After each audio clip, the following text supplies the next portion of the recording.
கல்யாண மண்டபம் உங்கள் வீட்டிலேருந்து ரொம்ப டிஸ்டன்ஸாக இருந்தால் நீங்கள் வரலனாலும் நான் ஒன்றும் கோச்சிக்க மாட்டேன்.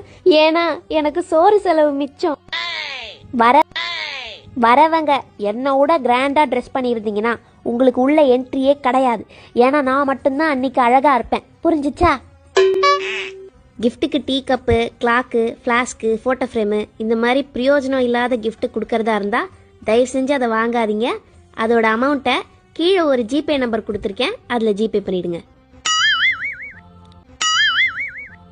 என்ன ஒரு 10 கேண்டிட் ஃபோட்டோ எடுத்து எனக்கு வாட்ஸ்அப் பண்ணிங்கன்னா உங்களுக்கு ரிட்டர்ன் கிஃப்ட் உண்டு.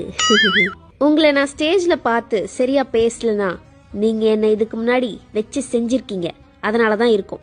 என்னை தப்பாக எடுத்துக்கோங்க, ஒன்றும் பிரச்சனையே இல்லை. நான் வேணும்னே தான் பண்ணியிருப்பேன். நானும் என் வீட்டுக்காரும் அங்கே சங்கீத் டான்ஸுன்ற பேரில் ஏதாச்சும் ஒன்று ஆடுவோம். தயவு செஞ்சு கையை தட்டி தொலைங்க. தூரத்துலேருந்து ஹாய் காட்டாதீங்க.